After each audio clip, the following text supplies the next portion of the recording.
Okay there guys, hello, it's Inflatablemango. I'm all Christmassy today. Well, it's about as Christmassy as I'll get. As promised, today I've got the second video which was due to release yesterday, but I didn't actually record it until, well, now, so the following day, so the Friday. So I had a little play around with the bit of kit we're going to look at, and bits of it work, bits of it don't work, but you know, as I said in the previous video, it was £30, so I'm not expecting miracles. So the actual kind of thing comes as a complete package. You get it comes as 3 different parts. So you get the monitor, which is this, which is a 7-inch TFT monitor. So it's TFT, so it's very much, you know, it's like the old when we first got flat screen PC monitors, they were on TFT LCD displays, so that's basically that. We've got the camera, which comes in a separate box, which which does come in another box, but I've chucked it because I've been playing with it, which is yay big. And the final box contains the transmitters, which actually they come in like a little jiffy bag rather than a box. And then the whole thing is kind of puzzle shaped. You know, it's all wedged together and wrapped, and then you get like 3 boxes in one, as it were. So yeah, so if we get on with it. So to demonstrate it, I've built this thing, which I use all the time. It's basically a portable 12-volt supply, so I can test out car accessories, etc. All I've done really, I've bought a project box from Maplin. It's got 12 volts worth of AA batteries in a battery pack. They're linked in and soldered onto these, which are generally used for speakers. So we've got a positive and a negative terminal. Slip the wires in, boom, done. And I haven't got to do any soldering, any messing around. And that's adequate. That's equivalent to being essentially a car battery. So that's a very useful little gadget there, like a little thingamajig there I made. So if we have a quick look at what you get in the box first. So obviously, first of all you get your camera, which will have which will go off onto 2. Where's the camera? There. Which will have a video source and a power source. So they also have infrared. It's an infrared camera, so you can probably see a reflection actually of the iPad. But it's 9 LED infrared. Surprisingly, it's actually really good. We've got I've also got CCTV cameras on our house, and they were in excess of £70–80 a camera, and this little thing is nearly as good as them. So I'm really impressed with how good the night vision on this is. You get obviously the power cable with it, if you were to run it this way, so a wired power cable. Next thing you get are these receivers. Now these I can't get to work. I've had to run it through a cable like this, which you also do get in the box, but the whole point of it really is it's wireless. So personally I can't get these to work. They light up and get power, but I never get the signal to go through, so I don't know what I've done wrong there, or whether they're just knackered. But yeah, they've got obviously a power and a video source, and then on the other end a ground and a 12-volt live. So obviously ground is the black and the live is the red. So that's that, and the other one is more or less the same. On that end it's obviously ground and a live, but on this end, however, you've only got the this is the receiver. So this one's only got the this one.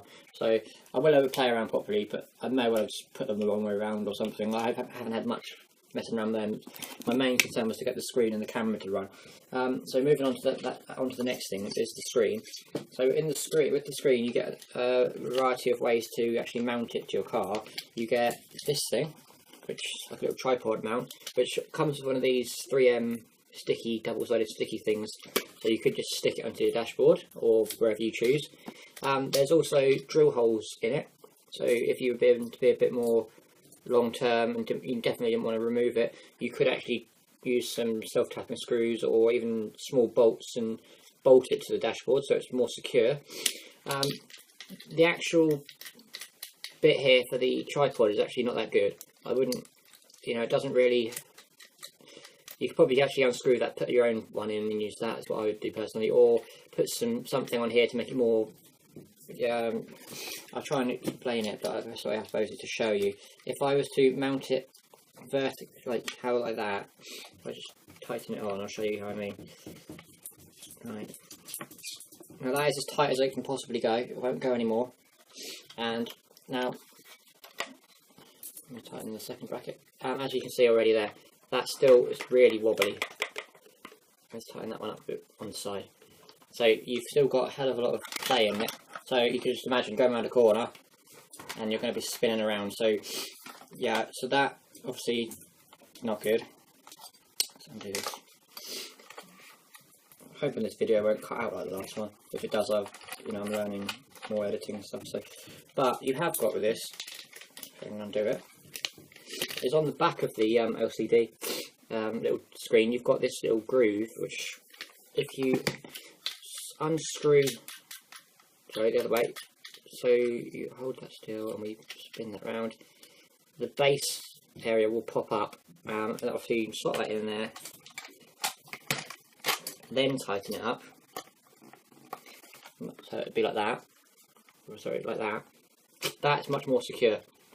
That's so, and there's that. So right, let's get the other option actually you have got is you do get this with it, which is a double DIN mounting slot thing.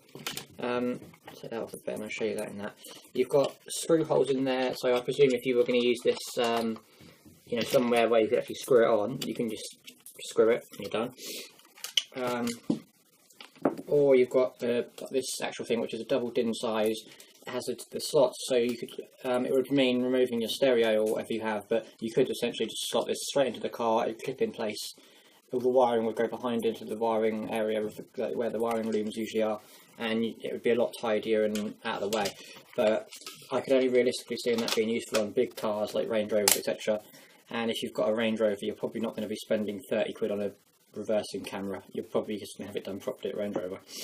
But yeah, so that snaps in there, and that's obviously the most secure method of holding it in.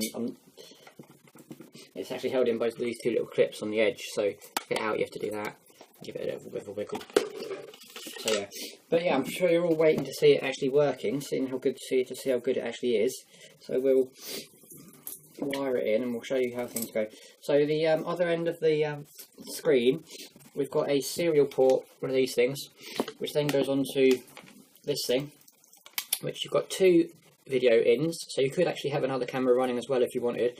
You've got a power, 12 volt power, which has a inline fuse built in. I have no clue what this blue one is because it doesn't come with a diagram of any wiring. And then we've got a ground, so I'm just going to pop those in there and we'll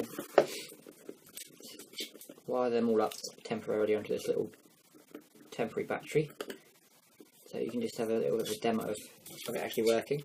So there we go. So we've got no signal at the moment, obviously, but you've got the ability to switch between the AV1, AV2, so your two channels. You've got basic, obviously, like the menu is basic settings, brightness, contrast, saturation, etc., language, and so on. Just plug the camera in. Right, we're going to do it wired because, as I say, I'm having trouble with the wireless, so then at least you can see the quality of the camera over, rather than just seeing the screen saying no signal. Right, so we're going to plug the camera in like that, and the power, and that. Right, so the video line we're going to use this cable.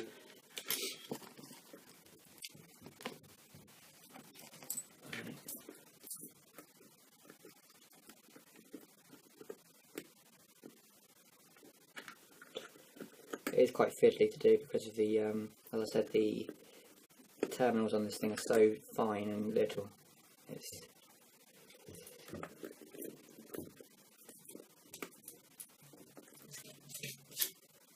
Right, bear with me.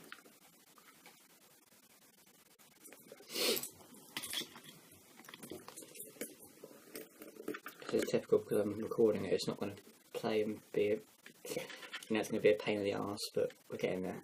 Bear with me. And twist these wires together.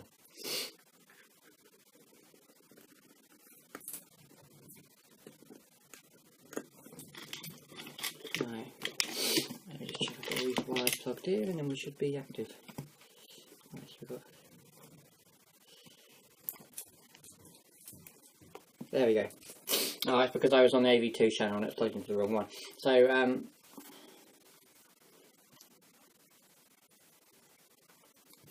alright, so as you can see, we've got, try and get a bit better. Oh, we lost signal because I've just pulled the wire up. Oh my god. So obviously if this was in your car, you wouldn't be losing signal because it'd actually be wired in correctly. This is just held in by a crocodile clip, which is very loosely done. But, so yeah, you can spin it around the right way. But yeah, you get the idea.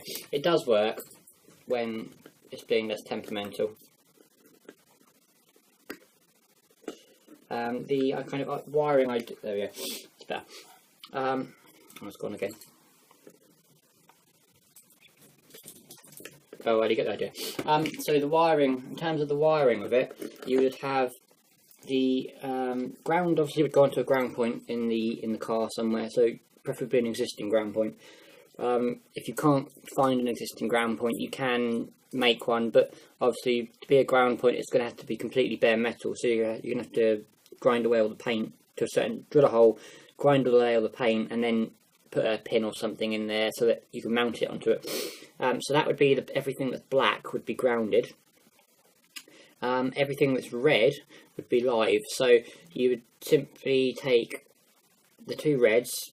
Personally, how I'm going to do it when I do actually wire them in is I'm going to wire strip them, twist them in together so that it creates one wire, and then I can link that into the reversing light, much like parking sensors you do with those.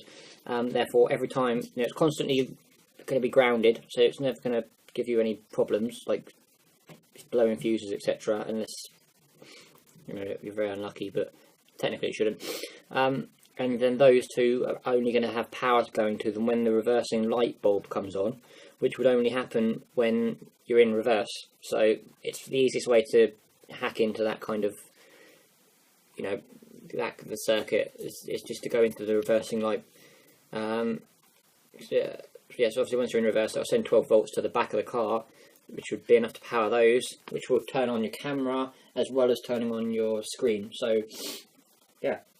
So yeah, hopefully that was a bit useful. It's kind of a bit different because I haven't got the camera shining down on it this time. I'm having to look at me.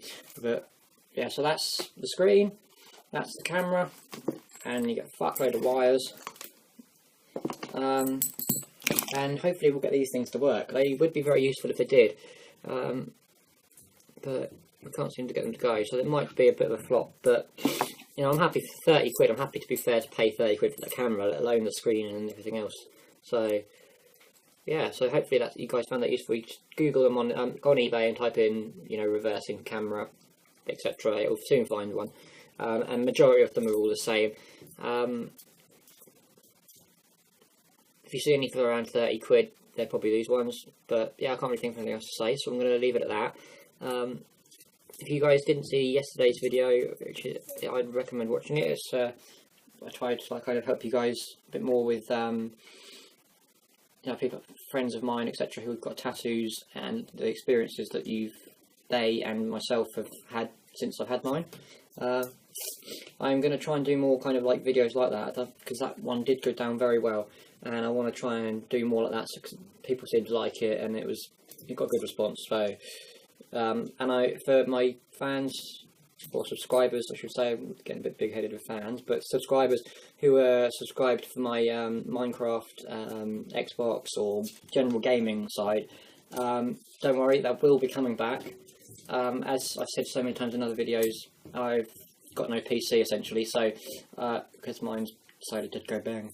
But as I get round to it, and I do eventually have enough money to buy a new one powerful enough to run video programs, I'm not looking for a cheap one, hence the reason it's taking so long. It's going to be well over £1,000, so I can't just run out now and buy one. So apologies for the delays, but I will get to you as soon as I can, and the Elgato will be plugged back in, and we'll be getting some captures of some decent gameplay. So yeah, thanks for watching this video. Sorry it's been a bit long, but there we go, that's me. Travel on with that bit, don't I? Anyway, have a nice Christmas everyone, and it's been the Inflatable Mango. Like, comment, subscribe, and thanks for watching.